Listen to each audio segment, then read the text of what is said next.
Salut à tous, j'espère que vous allez bien. Alors aujourd'hui, je vous propose de découvrir l'un des outils de la gamme sans fil de la marque Ryobi, la perceuse visseuse 12 volts RCD 1201. Vous allez voir une machine très compacte, mais je vous en dis pas plus, je vous propose de la découvrir dans la séquence qui suit. À tout de suite.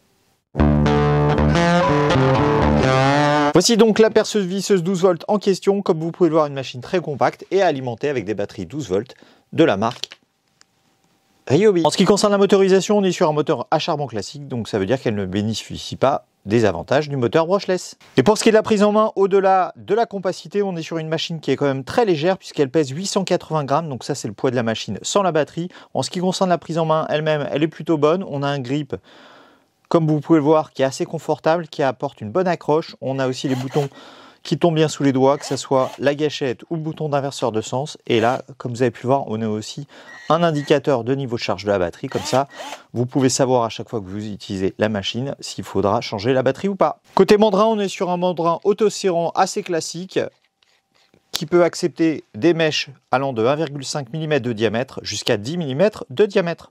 Et pour ce qui est des caractéristiques techniques de cette perceuse compacte, on est sur une machine capable de développer un couple de 25 Nm, donc c'est pas énorme par rapport à des machines 18 volts, mais comme on est sur une machine 12 volts, c'est largement acceptable. Et en ce qui concerne la vitesse de rotation du moteur, sachant que sur cette perceuse visseuse, on n'a qu'une seule vitesse, cette machine peut aller jusqu'à 715 tours par minute, ce qui permet quand même déjà de percer différents matériaux assez facilement. Voyons maintenant ce que donne cette perceuse visseuse avec une vis assez classique de 4 mm de diamètre. Donc on est sur une empreinte torx, donc j'ai du coup adapté l'embout en fonction. Je me suis mis pour l'instant au niveau de la bague de couple sur la position 10 pour voir déjà ce que ça donne. Donc là, sans difficulté, si je veux rajouter un petit peu de coupe supplémentaire pour vraiment visser à fleur, donc j'augmente au niveau de la bague de couple. Voilà, c'est vraiment juste pour une meilleure finition. Là, ma vis est bien à fleur et la perceuse visseuse n'a eu aucune difficulté pour visser ce type de vis. Voyons maintenant une vis un peu plus grosse. On est sur du 5 mm de diamètre. J'ai rien changé au niveau des réglages et on va voir ce que ça donne.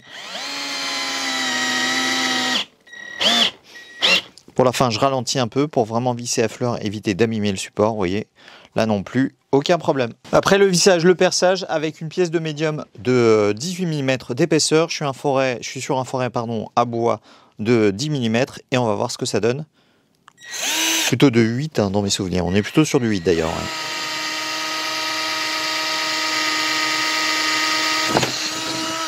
Vous voyez, sans problème.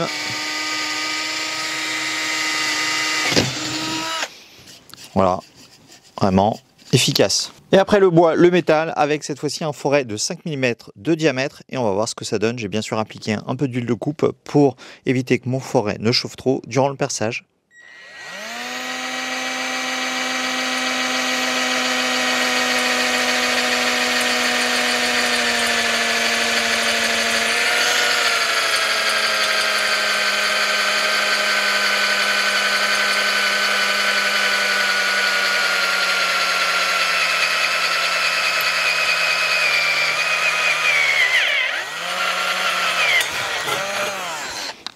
Donc là non plus, sans difficulté. Comme vous avez pu le voir, on est quand même sur une machine très compacte avec seulement 180 mm de long et un poids plume de 880 grammes. C'est vraiment léger par rapport à d'autres machines que j'ai pu voir sur le marché. Mais côté performance, là c'est un peu léger puisqu'en fait on est seulement sur un couple de serrage de 25 Nm. Donc c'est forcément plus léger qu'une machine 18 volts, mais c'est aussi un peu plus léger que d'autres machines 12 volts que j'ai pu voir sur le marché. Donc ça vous permettra quand même de réaliser pas mal de perçage et pas mal de vissage. Comme vous avez pu voir dans la démonstration, ça lui pose pas vraiment de problème.